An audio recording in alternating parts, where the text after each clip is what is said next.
Give the knowledge, teach a man how to fish is better than to give him a fish. I mean, I think you can give them both. You can give education and you can, but ability, the capacity to be productive, because, you know, if I can give you the capacity to go out in the world, it's like go into a jungle. I give you a knife and can you live in the jungle?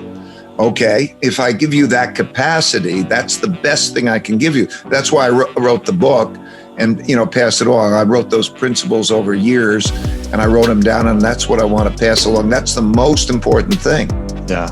But if you've got money, you can help people a lot in a lot of different ways, which is thrilling. What would you say then are the three greatest skills that people that aren't financially abundant or that are struggling financially should learn to master in order to be in a better position financially? Three skills, what would you say they should learn? Well, as I said before, I remember watching the movie, I was young, David Copperfield with W.C. Fields, and he speaks to David Copperfield, and he said something like, and I'll put it in dollar terms, you're at $100 and you spend $105, that's misery.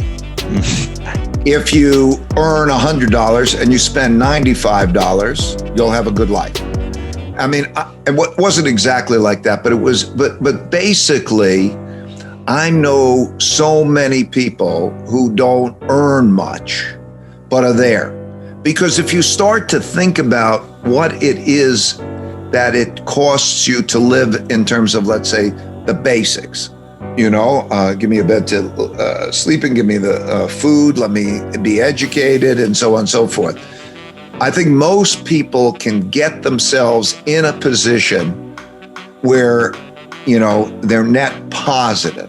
Mm-hmm. So if you can be net positive and you could do that, you know, that's number one, you know, as I carry that. So that's, you know, that's number one.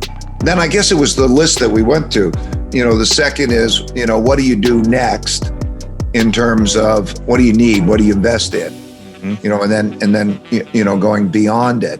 And then avoid the following mistake, the most common mistake of investing, thinking that the investment that did good is a good investment. People rather more expensive. The things that quite often, those markets that did really, really well became more expensive, and everybody, smart money is all the time comparing them and competing.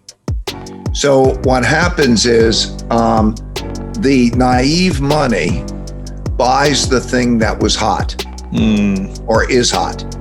The thing that has been terrible, which might be the thing that's beaten down.